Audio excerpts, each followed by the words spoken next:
কথায় বলে যেমন কর্ম তেমন ফল, অর্থাৎ যে যেমন কর্ম করবে সে সেই রকমই ফল ভোগ করবে। কিন্তু আমাদের চারপাশে প্রায়ই আমরা উল্টো চিত্র দেখতে পাই। যিনি সৎকর্ম করছেন, অন্যের উপকার করছেন, দান ধ্যান করছেন, দয়া মায়া করুণায় পরিপূর্ণ, অথচ তিনি বড় অসহায়ভাবে দুর্দশার মধ্যে দিন কাটাচ্ছেন। অন্যদিকে যে ব্যক্তি অন্যায়ভাবে অসৎ পথে উপার্জন করছেন, সকলের সাথে দুর্ব্যবহার করছেন, অন্যায় আচরণ করছেন, তিনি সুখে আরামে জীবন কাটাচ্ছেন। সাধারণত এরকমটাই তো আমরা দেখতে পাই, তাই না? ঈশ্বরের কি এটা ঠিক বিচার? যিনি সৎকর্ম করছেন, সৎ জীবনযাপন করছেন, তিনি অভাব অনটন কষ্টের মধ্যে জীবন কাটাবেন, আর যিনি সব সময় পাপকর্ম করছেন, কুকর্ম করছেন, তিনি থাকবেন আরামে। এ কেমন বিচার? কিন্তু ঈশ্বর তো কখনো ভুল বিচার করতে পারেন না। তাহলে কি আমাদেরই দৃষ্টিভঙ্গির কোথাও ভুল আছে? এ বিষয়ে এই ভিডিওতে বিস্তারিতভাবে আলোচনা করব। ভিডিওটি দেখতে থাকুন, আশা করি সবকিছু পরিষ্কার হয়ে যাবে। কর্মফল ভোগ করার বিষয়টা আমাদের কাছে একটু অদ্ভুত রকমভাবে প্রচলিত হয়ে আছে। আমাদের ধারণা, আমি কোনো ভালো কাজ করলাম, সমাজসেবা করলাম, দান করলাম, তাহলে তার বিনিময়ে আমি ভালো কিছু পাবো, ভালো কিছু ভোগ করতে পারবো। আবার কোনো খারাপ কাজ করলে তার জন্য শাস্তি পাবো। এ জন্মে না পেলেও মৃত্যুর পর তো পাবোই পাবো, হয় স্বর্গ না হয় নরকে যেতেই হবে। এমনিতে কেউ খারাপ কাজ করলে পুলিশ প্রশাসন বা মানুষজন ধরে তাকে শাস্তি দিতে পারে, তাহলে তো মিটেই গেল, হাতে নাতেই ফল পেয়ে গেল। আর যদি তা না হয় তাহলেও কিন্তু সে ছাড় পাবে না, মৃত্যুর পর তাকে নরকে যেতেই হবে। আর সেখানে গিয়ে কি হবে সেটাও আমরা জানি।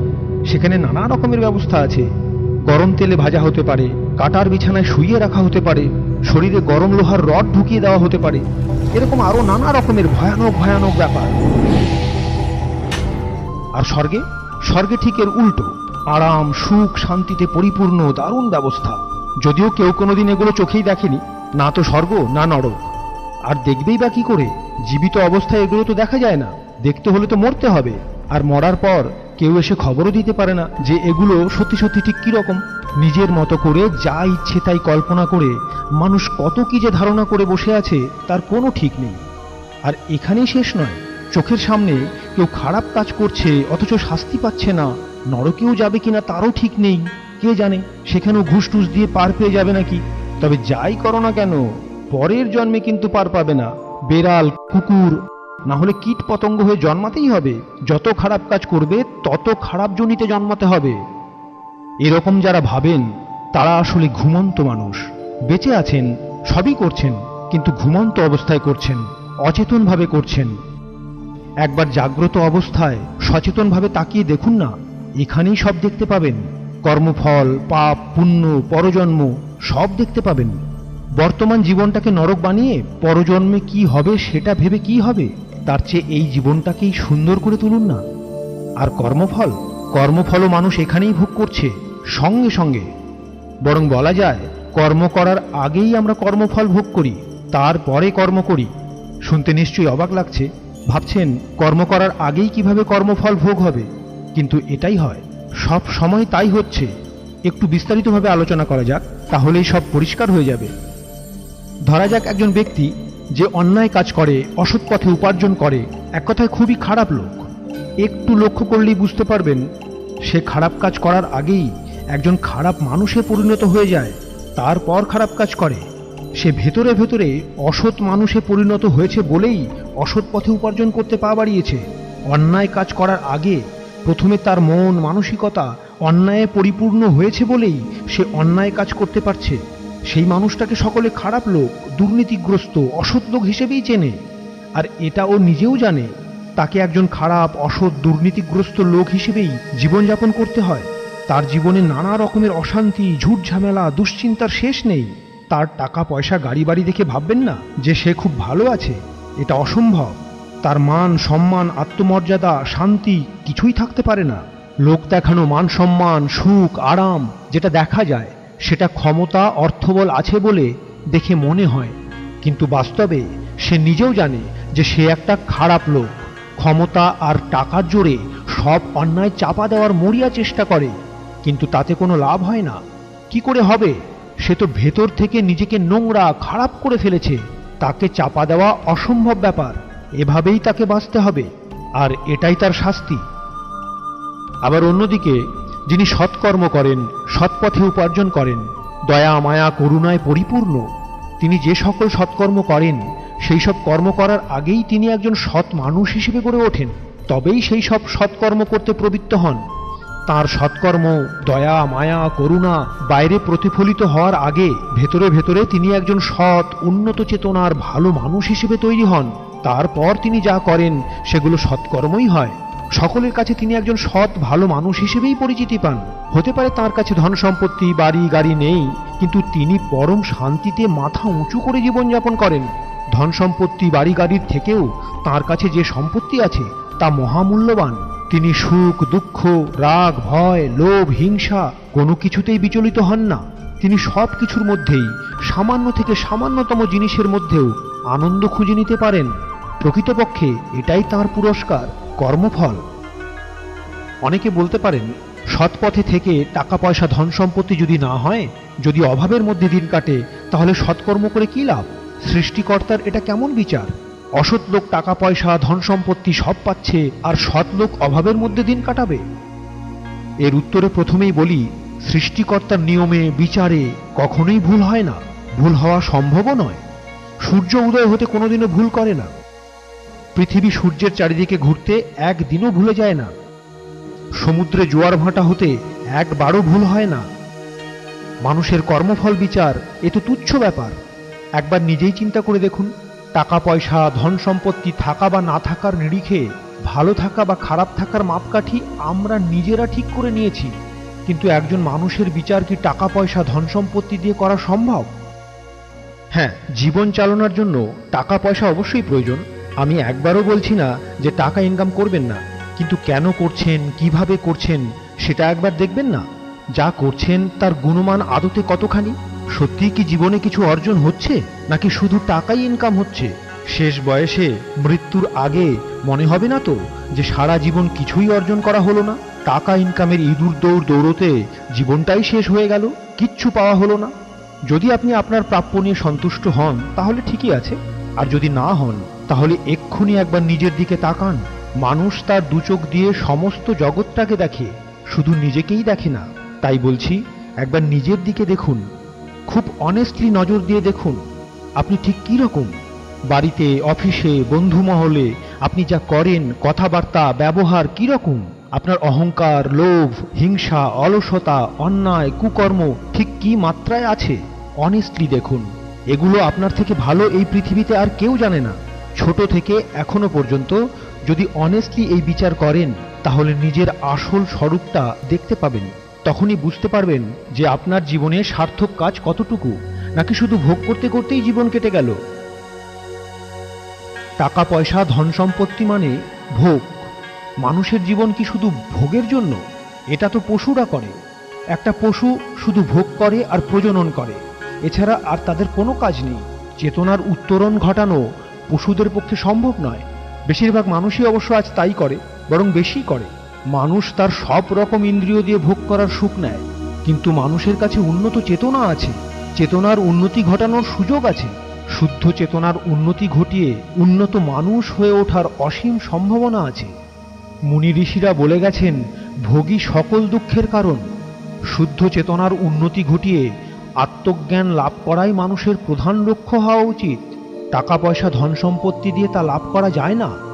আত্মজ্ঞানী মানুষ নিজের প্রয়োজনীয় টাকা পয়সা ধন সম্পত্তি সৎ পথে সহজেই উপার্জন করতে সক্ষম।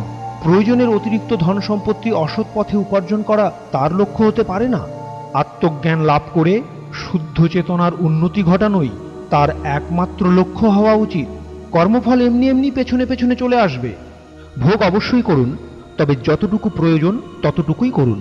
জীবনের সময় খুব অল্প, তাই বেশি করে জীবনকে মূল্যবান সার্থক কাজ করার জন্য নিয়োজিত করুন।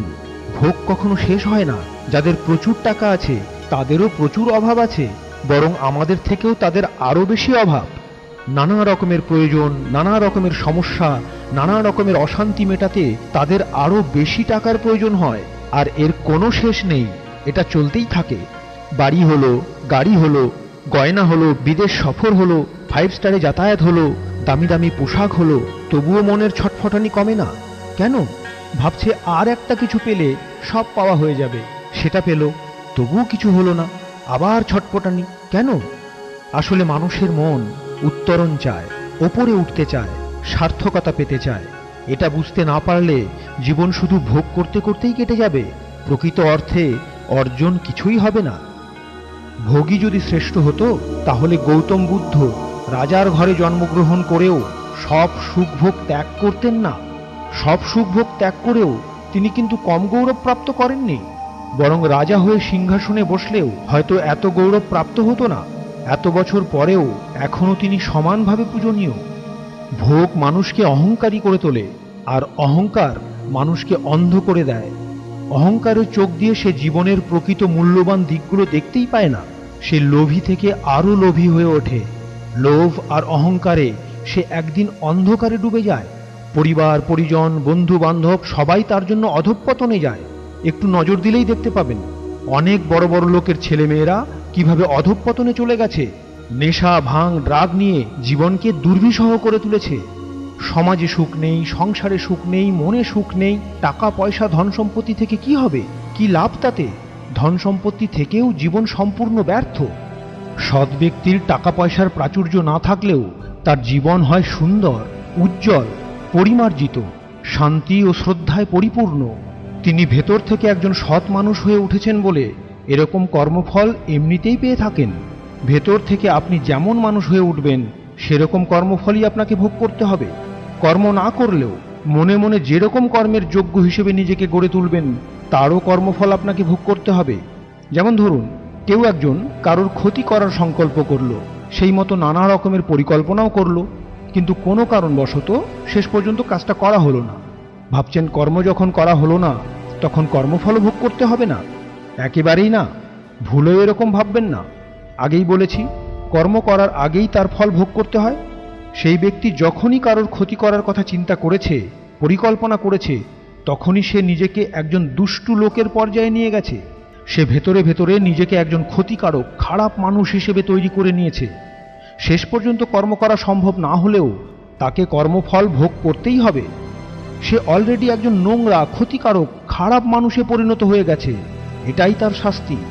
এর জন্য পরপর তার জীবনে যেসব ঘটনা ঘটবে তার জন্য তাকে প্রস্তুত থাকতে হবে। সৃষ্টিকর্তার বিচার এরকমই, এর কোনো ভুল হয় না। আর হ্যাঁ, শুধু নিজের কর্মফল নয়, অন্যের কর্মফলও আমাদের ভোগ করতে হয়। যেমন ধরুন, কোনো পরিবারের কর্তা যদি কোনো অপরাধ করে তার ফল গোটা পরিবারকেই ভোগ করতে হয়। ড্রাইভার ভুল করে অ্যাক্সিডেন্ট করলে তার ফল সব যাত্রীদেরই ভোগ করতে হয়। কোনো রাজ্যের রাজা মন্ত্রী যদি ভালো কাজ করেন তাহলে তার সুফল সমস্ত রাজ্যবাসী ভোগ করে। আবার একইভাবে রাজা মন্ত্রী যদি দুর্নীতিগ্রস্ত হয়, অত্যাচারী হয়, তাহলে তার কুফল সমগ্র রাজ্যবাসীকে ভোগ করতে হয়। খুব ভালো করে বিষয়টা বুঝে নিন। অযথা অবান্তর গল্প কথার উপর ভর করে কর্মফলের নিয়মকে যা খুশি রং লাগিয়ে দেবেন না। এতে লাভ তো কিছু হবেই না, বরং বারবার হতাশ হতে হবে। কেউ কেউ ভিখারিকে বা কোনো দুস্থ মানুষকে দান করেন আর তারপরেই ভাবেন এর ফল নিশ্চয়ই পাবো, আজ নিশ্চয়ই সব কাজ সফল হবে, কেননা আজ আমি দান করেছি, আজ নিশ্চয়ই মোটা টাকার আমদানি হবে। এরকমভাবে কর্মফল পাওয়া যায় না। কাজে সফল হতে গেলে আগে কাজগুলোকে সঠিকভাবে করতে হবে, তবে সেগুলো সফল হবে। মোটা টাকার আমদানি তখনই হবে যখন আপনি তার উপযুক্ত কাজ করবেন। ভিখারি বা দুস্থ মানুষকে দান করে এগুলো ঘটা সম্ভব নয়। কোনো দৈব ঘটনা বলে কিছু ঘটে না, এগুলো সব গল্প কথা। আপনি নিজেকে ভেতর থেকে যেরকম কর্ম করার যোগ্য করে তুলবেন, কর্মফলও সেই রকমই পাবেন। আপনি যদি অন্তরের শ্রদ্ধা থেকে কাউকে দান করেন তাহলে ভেতর থেকে নিজেকে আপনি একজন দানী মানুষ হিসেবে তৈরি করতে সক্ষম হবেন। এটাই আপনার কর্মফলের প্রথম পুরস্কার। আর এর ফলে পরবর্তীতে যা ফল পাওয়ার তা অবশ্যই পাবেন। তবে হ্যাঁ, কেউ নিজেকে ভেতরে ভেতরে অন্যরকম কিছু বানিয়ে রেখেছেন আর হঠাৎ কাউকে দান করে যদি তার ফল লাভ করার আশা করে থাকেন তাহলে ক্ষমা করবেন। সৃষ্টিকর্তাকে এতটা বোকা ভাববেন না। প্রকৃতপক্ষে ভেতর থেকে আপনি নিজেকে যেরকম রূপ দিয়ে রেখেছেন তার নিরিখেই আপনি আপনার কর্মফল পাবেন, এর অন্যথা হওয়া সম্ভব নয়। এবার আসি পরজন্মের কথায়।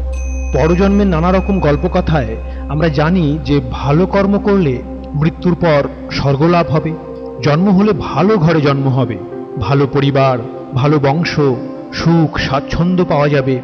আর খারাপ কর্ম করলে কুকুর, ছাগল, বেড়াল, কীটপতঙ্গ হয়ে জন্মাতে হবে, খারাপ থেকে খারাপ জনিতে জন্মগ্রহণ করে পাপের ফল ভোগ করতে হবে। কিন্তু একটু চোখ মেলে দেখুন, বিভিন্ন জনিতে জন্ম আমাদের এই জন্মেই হচ্ছে।